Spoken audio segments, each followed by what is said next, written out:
Des maisons éventrées par le torrent quand elles n'ont pas été complètement ensevelies. Hier, dans le hameau de la Bérarde, en Isère, la force de l'eau a tout dévasté. La centaine d'habitants ont été évacués par les airs in extremis. Ce matin, notre équipe a pu se poser dans ce village aujourd'hui méconnaissable. Images tournées et commentées par Élise Regaud et Sylvain Tizy. Regardez. C'est un hameau coupé en deux depuis hier, par la force du courant. À l'image de cette chapelle, dont certains bancs sont toujours en suspens au-dessus du torrent. Et ces maisons en ruine, dont on distingue encore les pièces de vie. Et certains meubles qui semblent avoir été épargnés. D'autres sont complètement ensevelis. Seul le toit laisse deviner leur présence. Après 10 minutes de vol, nous arrivons au sol pour observer les dégâts de plus près. Regardez justement à cette route du hameau de la Bérarde complètement détruite, reste de la boue, des rochers jonchant le sol. Il n'y a plus âme qui vive ici, tout le monde a été évacué hier en urgence grâce à 4 hélicoptères. Reste maintenant le bruit des oiseaux et du torrent qui passe. Mais en tout cas, aujourd'hui, ce hameau a des allures de village fantôme. Il n'y a qu'à tourner la tête pour voir du mobilier échoué parmi les milliers de rochers. Difficile d'imaginer un jardin ici, aujourd'hui, complètement recouvert de boue. Le site est toujours très instable, il nous faut repartir. À quelques kilomètres de là, nous découvrons les routes arrachées, comme cette passerelle. Ils isolent les hameaux alentours, où les habitants sont toujours bloqués.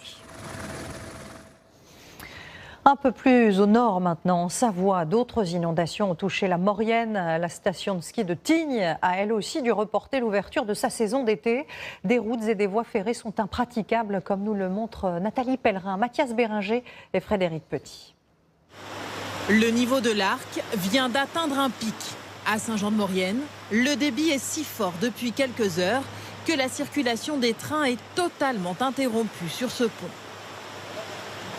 L'eau était au niveau du tablier. Ce pont était à la limite d'être submergé par l'eau avec le risque de déraillement, donc un risque important pour les populations. Résultat, la gare est fermée jusqu'à nouvel ordre. Mauvaise surprise ce matin parce qu'il y a eu une inondation hier. J'habite ici et je pars en vacances par contre.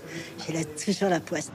Des bus de substitution sont mis en place jusqu'à Chambéry, mais il faudra être patient. Plusieurs axes sont coupés, comme cette route départementale.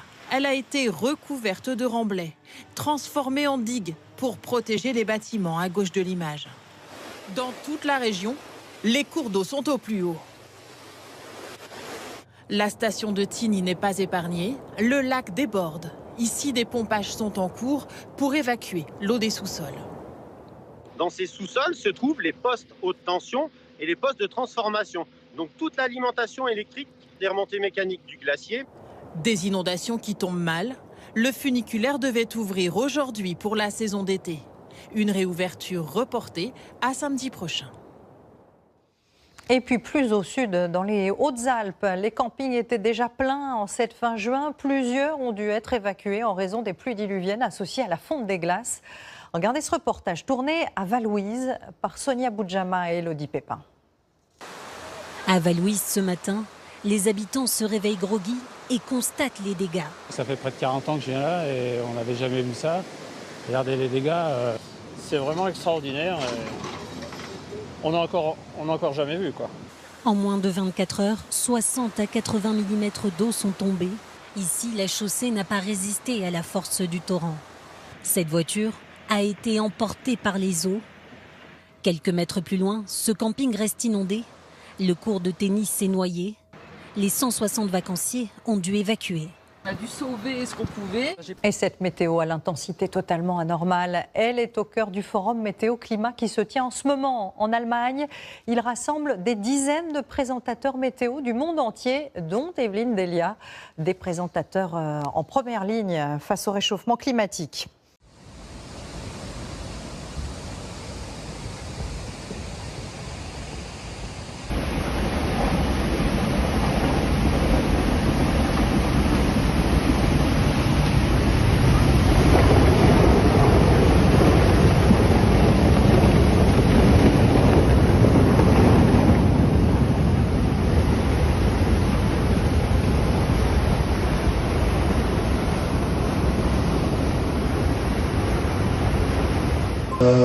message concerne la montée des eaux.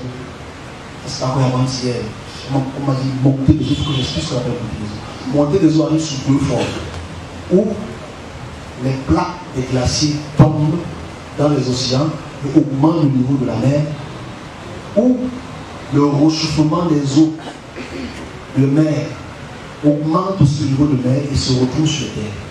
Donc, le réchauffement qu'il y aura dans quelques mois dans certains pays va créer des élévations des eaux sans préciser. Pas des élévations des eaux.